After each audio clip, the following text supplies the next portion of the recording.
odayaasha dhaqanka koonfur galbeed Soomaaliya oo muddooyinkan ku mashquulsanaa qaybinta iyo soo xulista xildhibaanada baarlamaanka uu yeelanayo maamulka koonfur galbeed Soomaaliya ayaa haatan ku guuleystay iskuna afgartay habqaybiska lagu salaynayo iyagoona qalinka ku duugay in gobolada Baay iyo Boqol la siiyo 59 xubnood gobolka Shabeellada Hoosena la siiyo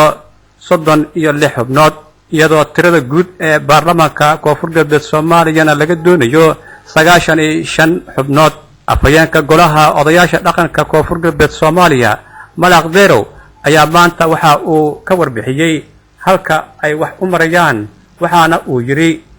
bismillaahir rahmaanir rahiim maanta shirkeenna jaraa'id mayba ka saabsanyaa sidaysiima ku warqabtaan odayaasha dhaqanka koonfur galbeed Soomaaliya mayba ku hoolinayeen sidii xildhibaanadii dawlad goboleedka koonfur galbeed sidii la ku xululahay ilaahay mahadiis shalay oo taariikhda ahayd 27 maalin arbaa yamay nin suura galay qaybtii guud oo 95 xubnood taayeen in la shal qaybiyo gobolada Baay iyo Boqol 59 xubnood iyo odayaasha keliyan in la siiyo gobolka Shabeellaha Hoosena 36 xubnood iyo la sii heshiiska guud horta qaybtii horreeyay oo xildhibaanada iyo shaxdaasi guud sidaas shalay ka dheedi dhammaan odayaasha oo koonfur galbeedna intooda badan mayba la xisaabtamay kooram intooda badan goobjoog iyo ku wada haayeen arrintaasna sidaas iyo ka dhamaatay hiraabtan may sharxaniiska ka naqdeena inayo ku hadalaan waqtigii madaleyntii la madalin lahayo xildhibaanadana aan iska sheena lahayo ya ku wada hadalaan taasna la go'aamiyay lama bilood gudahooda in arrintaas ka dhamaato maadaama Ramadaan iyo hana galayaan haddana lama bilood gudaantiyo in ka dhamaato oo dawlad goboleedkii koonfur galbeed haddii ilaahay lama bilood gudaantiyo dawlad barlamaansha iyo walaayada wasiiradeeda iyo madaxweynaha walaasheen dhawnyi in naqtiya ilaahay ku rajeeyana ka talagalkaan uu taas way tan ilaahayna meela yaala wadabadaas markii intaan ku gudubno sidoo kale Suldaan Warsame ayaa sidoo kale ka warbixiyay waxa xiga natiijada iyo xilliga ay soo gabagabayn doonaan soo xulista xubnaha baarlamaanka koonfur galbeed Soomaaliya sida uu afayeenka idin sheegay marka horeba in waxa waaye waxa lagu heshiiyay kulay tirada idin sheegay Baay Boqol in tirahan ay 59 qaateen Shabeellaha Hoose 36 qaateen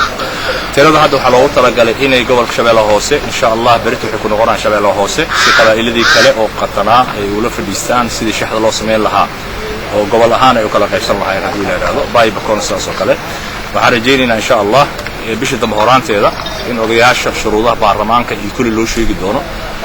waxa kale oo jirto in arinka u weynaa ayaa waxay ahayd in odayaasha ay ku heshiiyeen dhowr qodobadaas oo kale ah in loo xilsaaray gudoomiyaha iyo ku-xigeenka labaad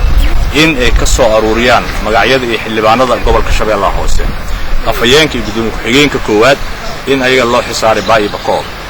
tirahan waxyaalaha kale lagu daro waxa kamid ah in sheerka dumarka la ilaaliyo taasoo ah odayaasha isku raaceen percentage in loo sameeyay haweenka ay odayaasha isku afgarteen maanta 10% inay dumar noqdaan haduu ilaa yiraahdo 10% inay dumar noqdaan minority-gana la tixgeliyo haduu ilaa yiraahdo qabaa'ilo badan waxa jiro qatan oo aan saxiixyaal ahayn